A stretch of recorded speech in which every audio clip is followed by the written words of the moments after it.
Lipsitoko fatelo andiny fa araka ambin'ny folo manao hoe tany mafy izay anananao mba tsy hisaka satroboninahitra ao. Rehefa voavonjitsika nandray an' Jesosy ka navelan'Andriamanitra fa ho tatsika dia misy harena ao amin'Andriamanitra.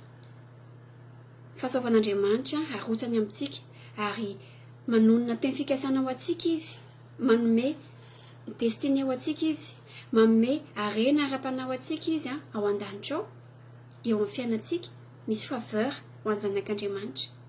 Izay voatonon'Andriamanitra ho anao dia tsy misy mahasakana an'izany. Ten'Andriamanitra avy any an-danitra mihitsy no mirotsaka eo amin'ny fiainanao. Sarobidy izany. Mila rovantsika tsara izany tany mafy izay anananao mba tsy hisaka ny satroboninahitra ao. Ohatrintsika miaro ny harenantsika aty ambony tany mba tsy ho ravan'ny olona, mba tsy ho alain'ny olona ny fananantsika na trano na tôbila na zanaka na ninona rentsika aty ambony tany. Manoatra noho izany ny harenany an-danitra ao amin'Andriamanitra. Tokony arovantsika mihoatra lavitra noho izany ny harena ao amin'Andriamanitra. Raha miambina tsika dia voatahiry tsara io. Misy hery ny vavaka ao rehefa mbola ambany fahasoavan'Andriamanitra ianao. Raha vao miambina ianao dia mbola ao aminao ilay fahasoavan'Andriamanitra. Mba saro-piaro ve ianao amin'izany harena amin'Andriamanitra izany? Tsisy mahasakana izay tenin'Andriamanitra ho anao raha miambina ianao. Mahery izany tenin'Andriamanitra izany. Tokony ho tanteraka eo amin'ny fiainanao izay voatendry ho anao fa miambena, arovy tsara ny fifandraisana amin'Andriamanitra. Fa raha tsy mitandrina tsika dia inona zava-miseho? Miandry fotsiny ny fahavalo miandry fotsiny Satana, mieriketika seroa izy, mitady izay harapany, te handritra anao izy. Io fahasoavana azonao io harenanao io, trohany tsikelikely io raha vao tsy mitandrina ianao. Sotominy tsikelikely ilay fahasoavanao aminao io fitiavanao miredareda be an'Andriamanitra io raha vao tsy miambina ianao dia mihaino io. Raha io fatahoranao an'Andriamanitra io, fitiavanao ny asan'Andriamanitra io finoanao an'Andriamanitra io, mihaino io raha vao tsy mitandrina tsika.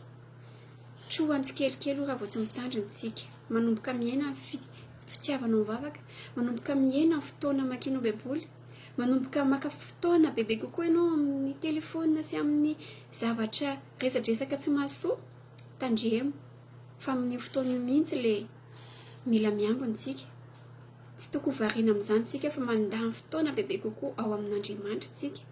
Enregistreo ny tenin'Andriamanitra ireny toriteny, ny hira fiderana mba hiambena tsika, hifandray tsara amin'Andriamanitra foana tsika, ambeny tsara ny satroboninahitra ao, ambeny tsara ny fahamasinanao, ambeny tsara ny fahasoavan'Andriamanitra amin'ny fiainanao. Mba tsy ny asan'ny nofo ane no hita eo amin'ny fiainanao. Ao amin'ny Galatiana 5:7-10 misy ny ireo vokatry ny nofo. Aoka re mba tsy ho izany no hita eo amin'ny fiainantsika. Mba ho ankasitran'Andriamanitra ane ny fiainantsika, mba fanan'Andriamanitra ane no takitsika, mba hitarika atsika eo amin'ny fiainana, mba ho vokatry ny fanahy masina no hita eo amin'ny fiainantsika. Dia miambina tsara tsika ho voatahiry ireo harena efa voatendry ho anao ireo, harena ara-panahy zany. Rehefa misy fakapanahy dia misy foana.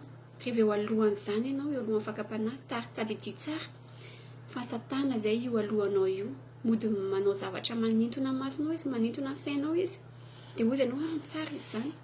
Fa tady dio fa Satana io miova endrika eo alohanao io. Tady dio fa Satana te handoranao amin'ny afo be io mijoro eo alohanao io, raha vao misy fakapanahy eo alohanao. Lazao amin'ny anaran'i Jesosy hoe nivoaka ianao ry Satana.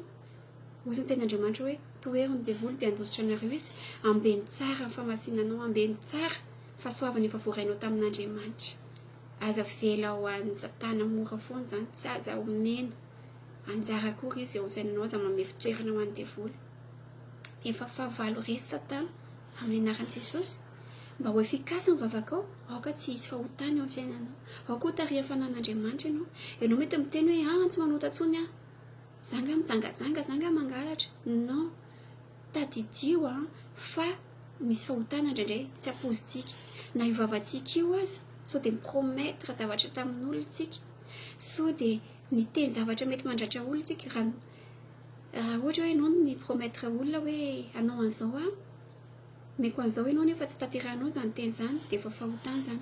Aoka tsika hibebaka eo anatrehan'Andriamanitra amin'izay fahotana mety hoe fahotana tsy nahavita tsika, ary mba ho revelen'Andriamanitra amintsika reo zavatra hoe mety tsy araka sitrapon'Andriamanitra nataontsika na nytenen'ny vavantsika na fihetsikitsika na zavatra nataontsika dia Andriamanitra ane irevele izay zavatra tsy voateniko ane dia ho feno fanan'Andriamanitra fa izay ny afatra androany hoe tany mafy izay anananao mba tsy hisy akany satroboninahitra ao fiambenanao dia ny fifanakakezanao amin'Andriamanitra isan'andro fiarovanao famasinanao fangatanao fanan'Andriamanitra mba hitarika anao mba hiambenanao io harena efa voatendro anao io harena ara-panahiny an-danitra izay fa dia mahiriza daholo tany mafy izay anananao mba tsy hisy akany satroboninahitra ao raha soanao tompoko dia mahiriza indrindra voninahitra ao an'Andriamanitra rery any